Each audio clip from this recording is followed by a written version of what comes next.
Yeah, so the big thing was a couple years ago, like something kind of traumatic happened, and from that I kind of started having a bunch of like body issues and everything like that. And a big part of that from that event was the reason why I gained weight to start. Hmm. And just more recently, I started really noticing that I was gaining. Just clothes weren't fitting me the same. I would look at myself in pictures, and there'd be that like my face just had gotten heavier. Like I hadn't every picture I started hating because I see like a double chin, and I was always like tempted to like try to edit it. And it was from there. I was like I don't want to get like this. And I was like I want to change. Like I want to make a change before I go into law school, because I was like mentally I can't have these body image issues with myself going into an even more stressful environment than like undergrad. So that's where it really started like kicking in that I wanted to change.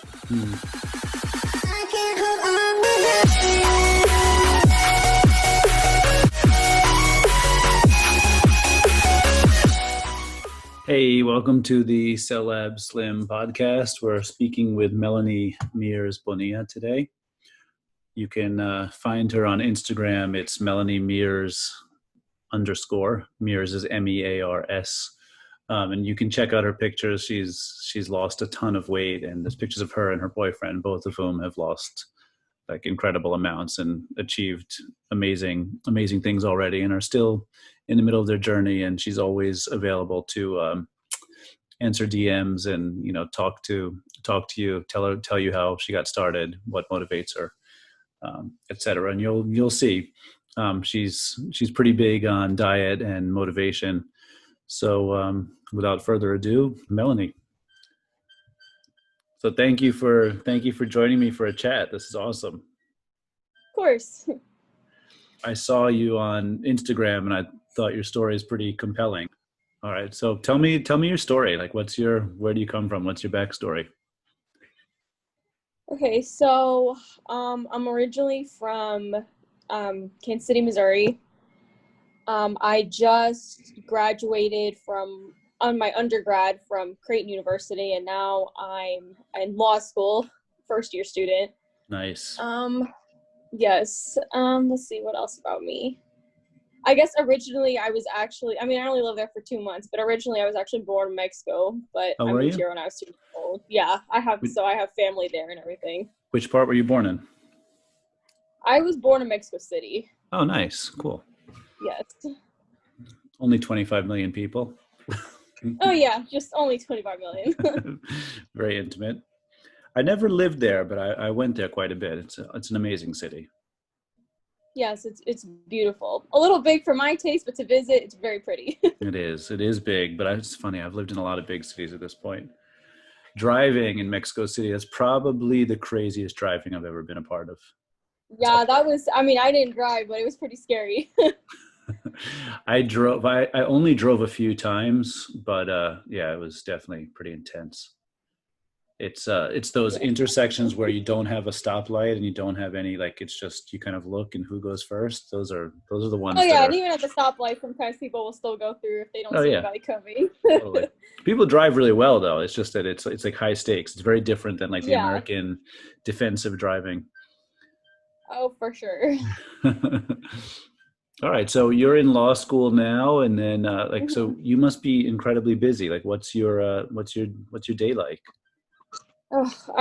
It's a lot. Like the first year, you're technically not even supposed to have a job because it's so demanding. I mean, the best way I can describe it, it's almost like you have a full-time job, but you're not getting paid for it. Yeah. Like it's like I go to school, I come back, I'm doing homework all night, and it's very tough to find the time to make time for myself. But normally, if I make time, it's through my workouts. Because honestly, that's been the best thing I've found to like relieve stress. So I'm glad that I got in the habit this past summer right before I started school, because that's something I wish I would have done when I was in undergrad. That's awesome. That's kind of like synchronicity. It's perfect timing. That's kind of one of my questions I've been meaning to ask you is like, what was the tipping point? Like what made you start working out, and like, what was the catalyst? Yeah. So the big thing was a couple years ago, like something kind of traumatic happened. And from that, I kind of started having a bunch of like, body issues and everything like that. And a big part of that from that event was the reason why I gained weight to start. And just, more recently, I started really noticing that I was gaining, just, clothes weren't fitting me the same. I would look at myself in pictures and, there'd be that, like my face just had gotten heavier. Like I hadn't, every picture I started hating because, I'd see like a double chin, and I was always like, tempted to like try to edit it, and it was from there, I was like, I don't want to get like this. And I was like, I want to change. Like I want to make a change before I go into law school. Cause I was like, mentally, I can't have, these body image issues with myself going into an even more stressful environment than like undergrad. So that's where it really started like, kicking in that I wanted to change. That's interesting. So I guess that's kind of like, that gives you the motivation, and that's your why to start. Like when you were saying that you're working out, you have a really good schedule, you seem like you're incredibly motivated at this point. What keeps you motivated? Like what's your goal, and how do you keep yourself motivated? Yeah, because it definitely gets tough, especially now that I'm in school. Like over the summer it was a lot easier because I wasn't working.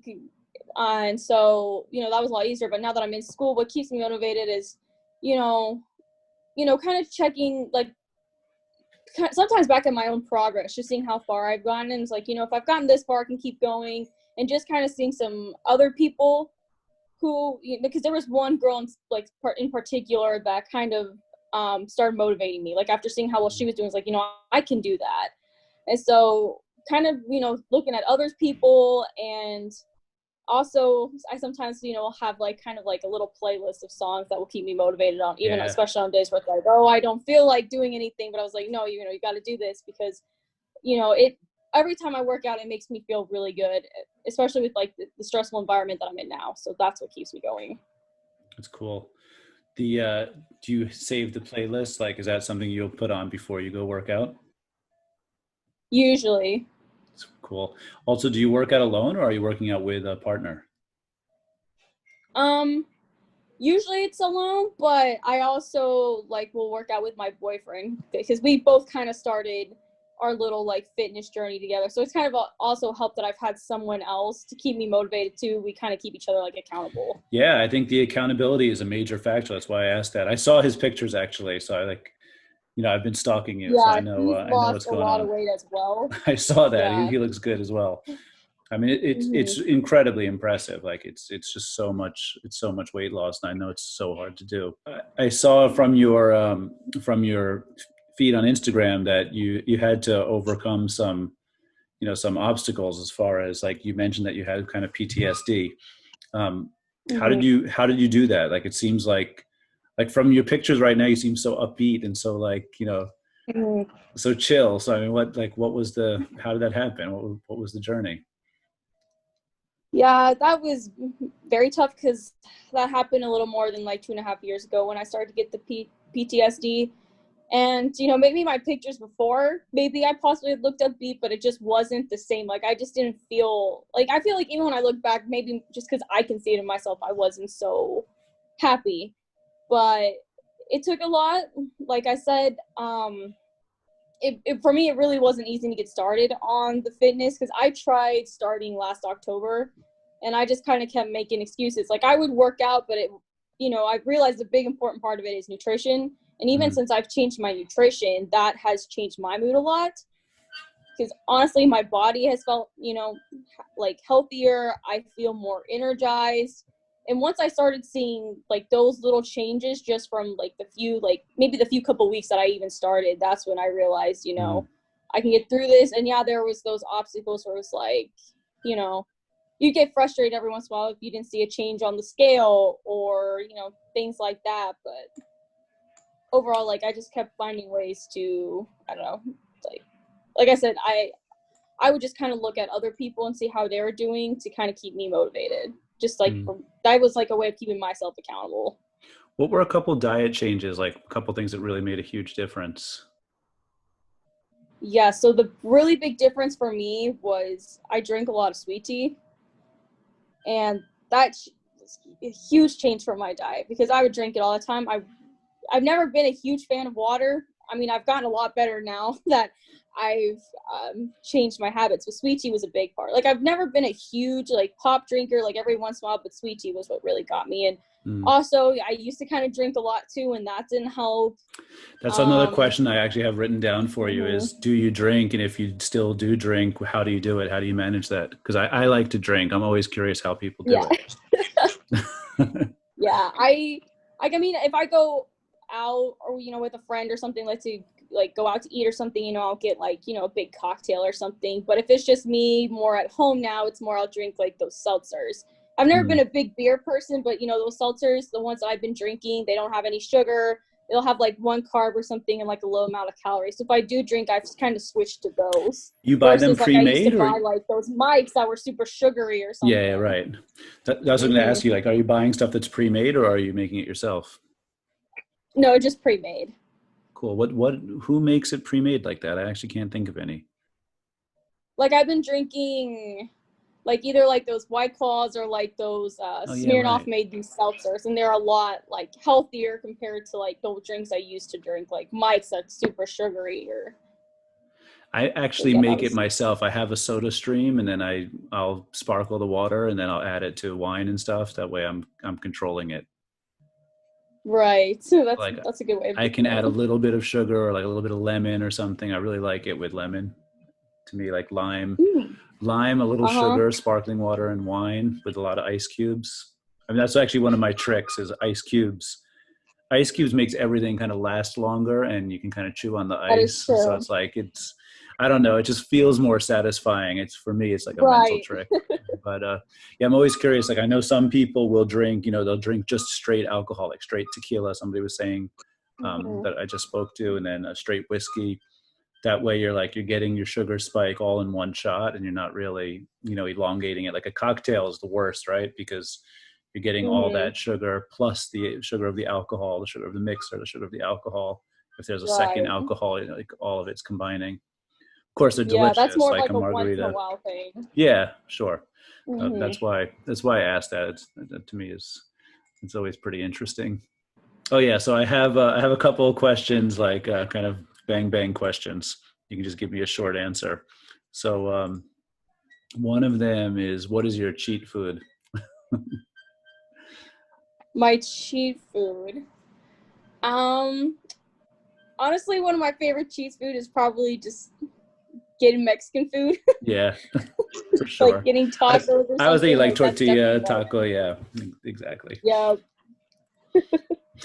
It's I mean, a lot of people, especially doing the keto diet, they're eating the tortilla just made differently, like with, you know, almond or some other kind of not corn. But right. It's tough if you're hooked on Mexican food. It's definitely tough to get away from that. So that's one of the definitely things. Hard to get away from. But that's like my like once in a while go-to food. I mean, I absolutely love like food from Oaxaca, like mole, and you know, you have to have tortilla with that. That's the whole it's the whole experience. Another question is, what exercise do you love? What you love and what you hate. What's like an exercise you can always go to? You're not really feeling it, and it can like get you started again.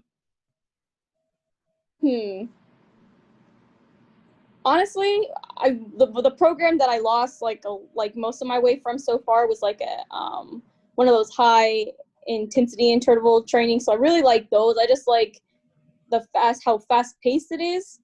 As much as I hate it in the moment, I love it afterwards. Yeah, but more it's intense. Like kind of whenever it's more like a mix of core and cardio. But the thing I hate the most is probably lower body.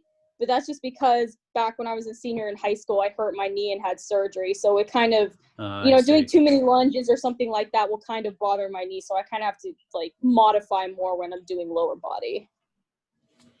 How long ago did you have the surgery? Probably about 4 years ago. Yeah. But it still will kind of like lock up on me. It like my knee still doesn't really like going up down the stairs or like things like that. So if I do too much pressure on it, it kind of like locks up. So I have to be a little careful with it. Yeah, I think everybody has that. They have a couple things that like if you do that exercise, you just have to kind of watch it. What's one of the HIT exercises you really like? Can you give me an example? Let's think.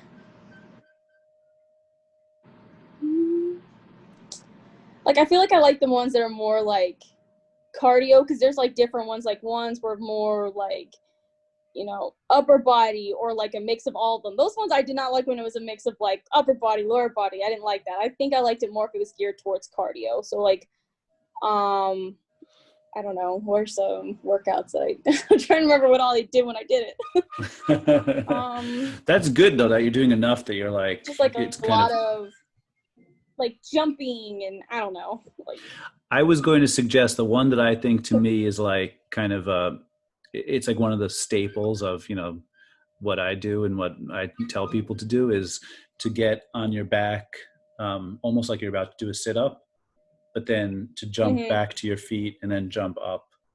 So you're going like from all the way laying down to your feet, yeah. jumping up, back to squatting back down, getting on your back, bringing your legs up like a leg raise, and then doing the whole thing again. That to me is like, so that's, I mean, total body. It's your core, but it's also it's your upper body as well. That wakes me up. Like if I'm not feeling it and I'm not into it, that's like, once you go through that, it's either commit to that or like just give up. So that's a good one. Exactly. As far as like getting it rolling. What about, what's one that you absolutely hate, that you dread doing? I really hate, other than like I said, lunges. Anything lunges I hate, but I also really hate burpees. Yeah, like burpees I just are hate tough. them. I hate push-ups. Like I'm still working on push-ups, but I absolutely hate them. Do you do pull-ups? Push-up pull-ups? No, I haven't done pull-ups in years, so maybe one of these days. I think that's one that a lot of people don't like. That to me is like one of the top fears, Yeah, I don't even think I'd do a good job at it right now if I tried. There's a lot of ways to work into it though, like of putting something under you so you're having a little bit of support and stuff, or like doing it.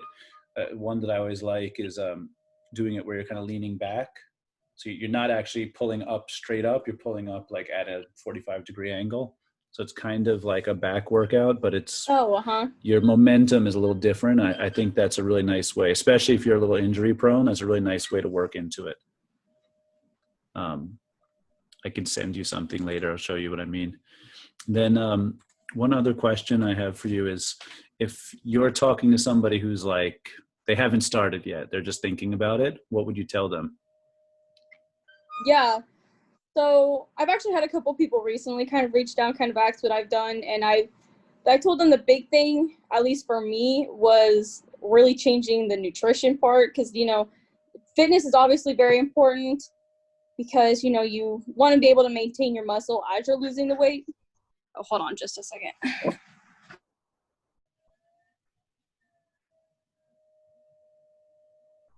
Did I lose you?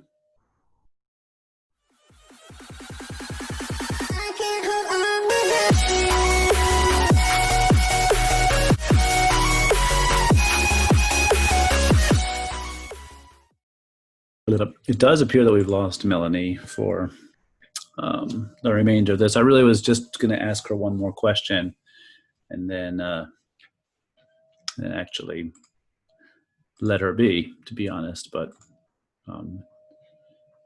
would have been nice to be able to ask that question. So that was Melanie Mears Bonilla.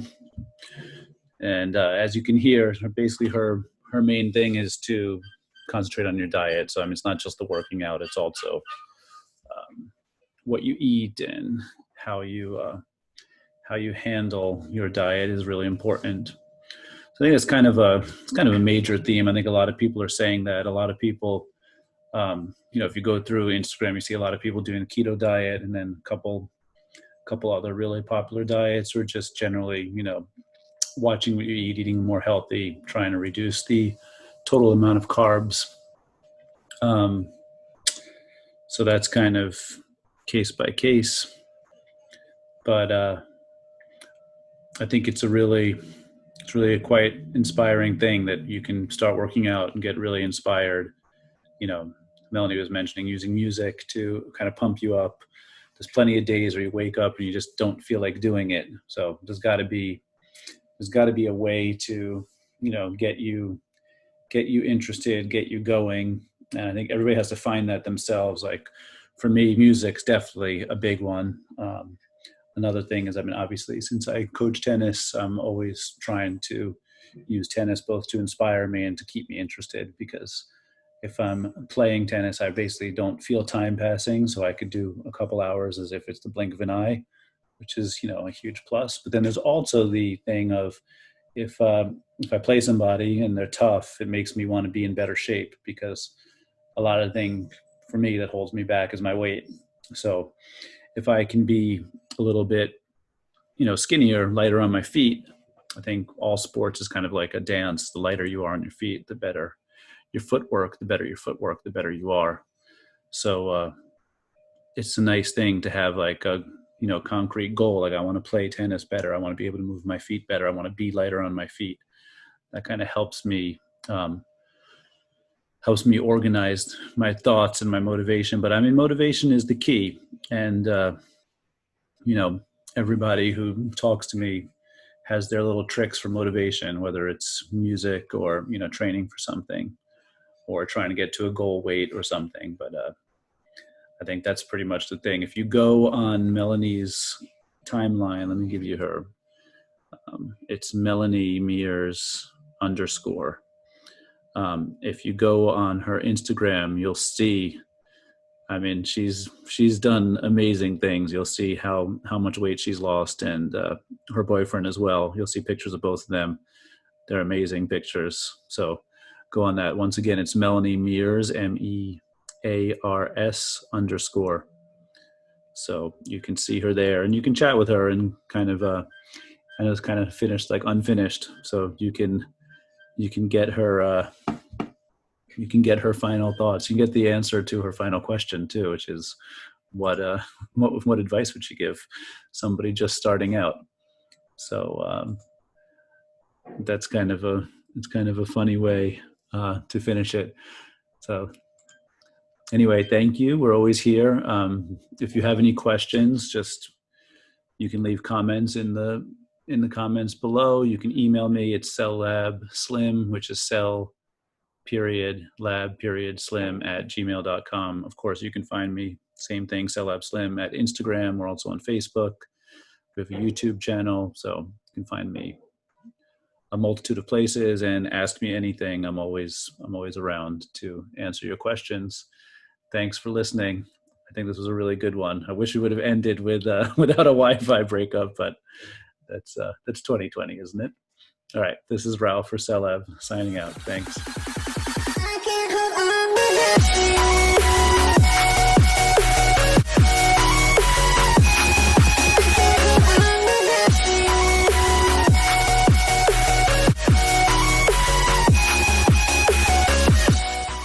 Guys, thanks for watching. Please go ahead and click the little circle over there and subscribe to our channel if you enjoyed this content. We really appreciate it. Thank you so much for watching, and thank you for all your support.